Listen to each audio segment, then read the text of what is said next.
Hello guys, welcome to YouTube channel Pharmalogic. Hope आप सबके examination बहुत अच्छे से गए होंगे।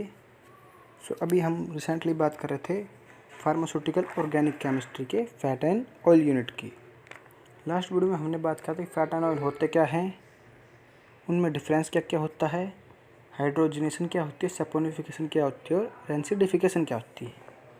इस वीडियो में हम डिस्कस करेंगे ड्राइंग ऑयल्स के बारे में। ड्राइंग ऑयल होते क्या है, उनकी क्लासिफिकेशन क्या होती है, और हम कुछ टेस्ट करेंगे ताकि उसमें हम एनालाइज कर सकें कि कौन सा फैट और एसिड गुड है और कौन सा बैड।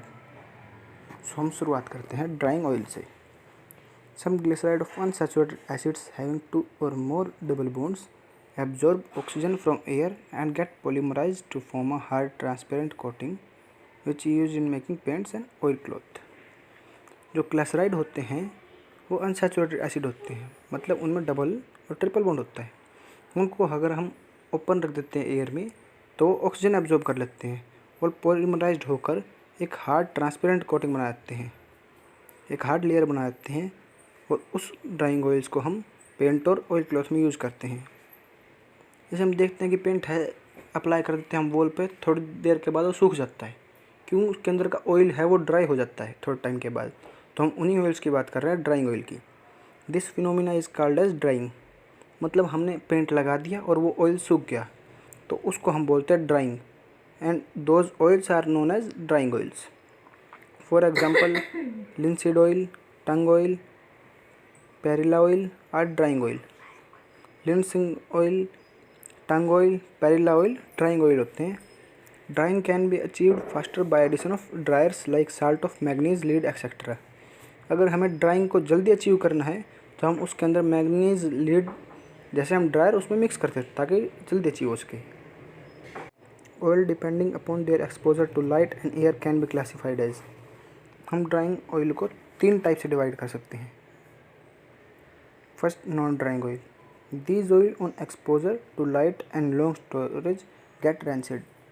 अगर इन ऑयल्स को लाइट के में एक्सपोज किया जाए या फिर लॉन्ग स्टोरेज रख दी जाए तो ये रैंसिड हो जाते हैं। हमने रैंसिड लास्ट वीडियो में पढ़ा था कि अगर हम किसी ऑयल या फैट को लॉन्ग स्टोरेज में रखते हैं या एयर मॉइस्चर के साथ उसको एक्सपोज करते हैं तो एक अनप्लीजेंट स्मेल देता है, तो उसको हम रैंसिड बोलते हैं, रैंसिडिफिकेशन बोलते हैं।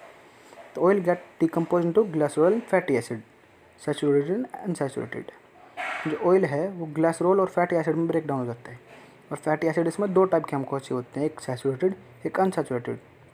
The unsaturated acid get oxidised into aldehyde and acid with lesser carbon atom in the molecule. जो अनसैचुरेटेड एसिड होते हैं, मतलब जिनमें डबल और ट्रिपल बॉन्ड होता है, वो ऑक्सीडाइज्ड हो जाते हैं एल्डिहाइड के अंदर। और उन एसिड के अंदर कार्बन एटम की काउंटिंग कम होती है। The saturated acids get decomposed by enzyme to form ketones. वो जो सैचुरेटेड एसिड होते हैं, मतलब जिसमें सिंगल बॉन्ड होता है, वो एंजाइम के द्वारा डिकम्पोज्ड होकर कीटोन क्रिएट करते हैं। For example olive oil and almond oil, ये इसके एग्जांपल हैं नॉन ड्राइंग ऑयल्स के। अब बात करते हैं second part, second classification of drying oils की। They form a solid elastic film. A good drying oil dries within 4 to 5 hours। ये एक सॉलिड इलास्टिक फिल्म क्रिएट कर देते हैं। और एक जो गुड ड्राइंग ऑयल होता है वो हम एक्सपेक्ट करते हैं कि 4 से 5 घंटे में ड्राई हो जाता है। फॉर एग्जांपल लिंसीड ऑयल, इसको हम मेनली पेंट में यूज़ करते हैं। अब बात करते हैं सेमी ड्राइंग ऑयल्स की। These oils have high level of linoleic acid and low content of linolenic acid as compare to non drying oils. Semi drying oil के अंदर लिनोलेनिक एसिड का कंटेंट कम होता है as compare to non drying oil. Semi drying oil के example क्या क्या होते हैं? Sunflower oil, cotton seed oil etcetera. जो ड्राइंग ऑयल्स होते हैं are used as a medium for paints, varnishes and lacquers. Drying oils को हम पेंट्स में, वार्निशेस में और लेक्वर्स में यूज़ करते हैं। तो अब ये एक एग्जामिनेशन पॉइंट ऑफ व्यू से और एक normal daily routine point of view से एक सवाल आता है कि why we need to analyse fat and oils. हमें फैट एंड ऑयल्स को एनालाइज करने की ज़रूरत क्या है? Describe some common test. अगर इसको हम एग्जामिनेशन पॉइंट ऑफ व्यू से देखें तो उसमें ये एक लॉन्ग क्वेश्चन बनता है, why we need to analyse fat and oils and second, इसमें हम एक पार्ट बोल देते हैं कि हाँ हमें एसिड वैल्यू टेस्ट बताना है, सपोनिफिकेशन टेस्ट बताना है, एस्टर टेस्ट बताना है, तो एग्जैक्टली वो आता है। तो सवाल ये कि हमें क्यों ज़रूरत है एनालाइज करने की फैट एंड ऑयल्स की। तो इसका जवाब ये है कि a variety of physical test have been performed on fat and oils to determine their composition quality. हम उसकी कंपोजिशन और क्वालिटी टेस्ट करने के लिए कुछ फिजिकल टेस्ट करते हैं कि हमें ये पता लगे कि हाँ फैट में एन ऑयल है, उसके अंदर फैटी एसिड कंपोजिशन कितनी है, ग्लिसरॉल कंपोजिशन कितनी है और उसकी क्वालिटी कितनी है, मतलब वो हमारे यूज़ के एबल है भी या नहीं है, या फिर वो किसी वजह से अनप्लीजेंट टेस्ट या स्मेल तो नहीं देगा। तो उसके कुछ कॉमन टेस्ट दिए हुए हैं। पहला है acid value. It is defined as number of milligram of KOH required to neutralise 1 gram of fat और ऑयल। इसको हम सिंपली ये कह सकते हैं कि इसमें हम number of milligram of KOH है, मतलब पोटेशियम हाइड्रोक्साइड कितना चाहिए 1 ग्राम फैट या ऑयल को न्यूट्रलाइज करने के लिए। It indicates the amount of free fatty acid present in oil और फैट। ये हमें यह बताता है कि ऑयल और फैट में फ्री फैटी एसिड का अमाउंट कितना है। The acid value is a major of break down of tri acyl glycerols into free fatty acid which has an adverse and undesirable effect. Acid value एक major बताता है break down का tri acyl glycerols का fatty acid में, free fatty acid में, जिसका हमारे ऊपर एक बहुत ही एडवर्स और अनडिजायरेबल इफेक्ट होता है, बहुत ही हार्मफुल इफेक्ट होता है। यह कई कारणों से हो सकता है, long storage, air, light contact, moisture contact. So हम इसका प्रोसीजर देखते हैं कि हाँ एसिड वैल्यू कैसे निकाली जा सकती है। Weigh accurately a quantity of fat और oil in a conical flask. एक एक्यूरेट क्वांटिटी ऑफ फैट और ऑयल जो सैंपल है हमारा, उसको एक कॉनिकल फ्लास्क में रखते हैं। Then add 50 ml of ethanol ether solution, shake it well. तब हम उसके अंदर 50 ml इथेनॉल ईथर सॉल्यूशन डालते हैं और उसको मिक्स करते हैं। Titrate the solution with potassium hydroxide using phenolphthalein as an indicator until the pink colour is obtained। तो हम उस सॉल्यूशन को टाइट्रेट करते हैं पोटेशियम हाइड्रोक्साइड के द्वारा, और हमें उसको कैसे चेक करना है कि वो न्यूट्रलाइज है या नहीं, उसके अंदर हम एक इंडिकेटर डालते हैं फिनोफ्थलीन। ये इंडिकेटर इसमें हेल्प करता है कि अगर वह जैसे ही न्यूट्रलाइज होगा हमारा फैट और ऑयल, वो पिंक कलर शो करेगा। सो हमें क्या करना है, simply measure the amount of potassium hydroxide used and calculate the acid value.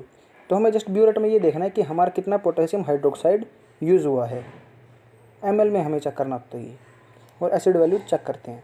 Acid value का फॉर्मूला है VKOH into 5.61 by the weight, where KOH क्या है, volume of potassium hydroxide used, मतलब ब्यूरेट में से हमारा कितना पोटेशियम हाइड्रोक्साइड यूज़ हुआ इन ml। और W क्या है, वेट ऑफ फैट और ऑयल बीन एग्जामाइंड, मतलब हमने स्टार्टिंग में कितना फैट और ऑयल का सैंपल लिया था।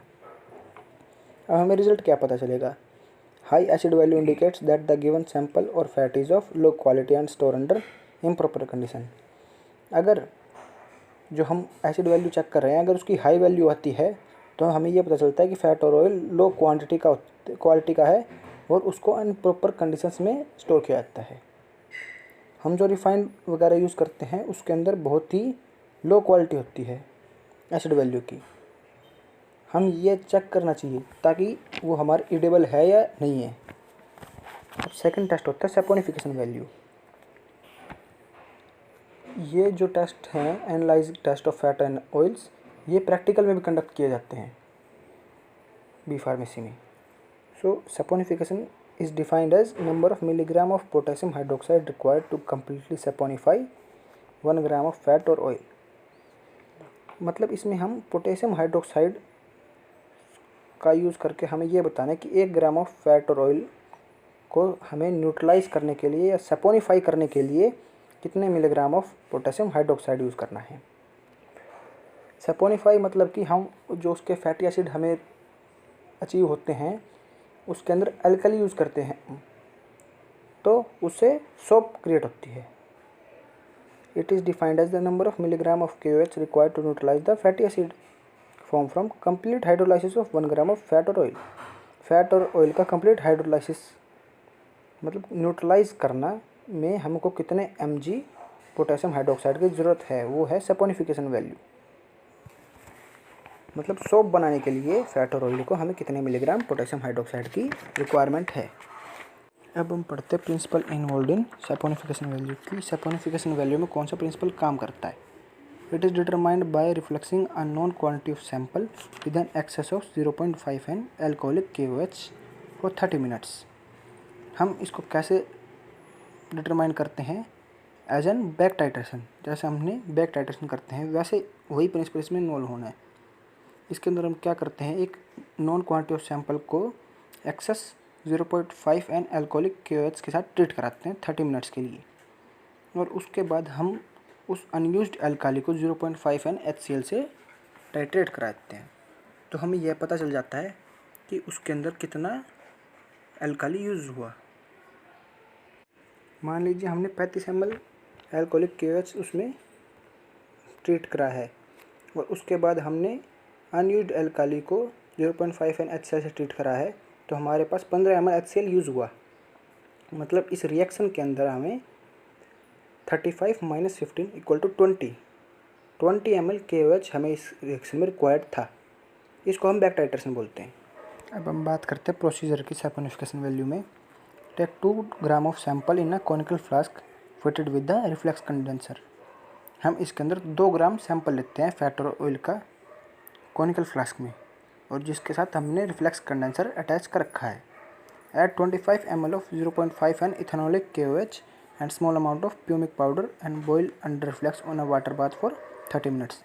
अब हम उसके अंदर 25 ml इथेनॉलिक KOH ऐड करते हैं, एक small amount of pumice powder उसके अंदर डिज़ोल्व करके हम उसको बॉयल करते हैं रिफ्लेक्स से ऑन वाटर बाथ 30 मिनट्स के लिए।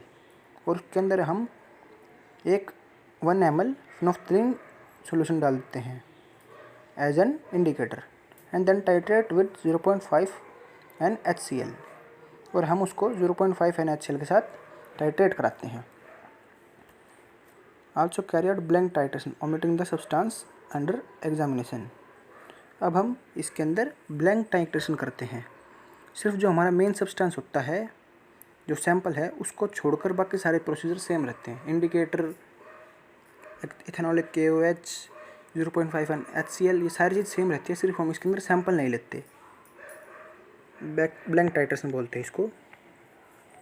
तो सैपोनिफिकेशन वैल्यू निकालने का फॉर्मूला होता है 28.05 bracket B - A by the weight. B value कौन सी है, जो हमने B फॉर ब्लैंक टाइट्रेशन की थी विदाउट सैंपल, और A वैल्यू वो है जो हमने सैंपल के साथ की थी टाइट्रेशन।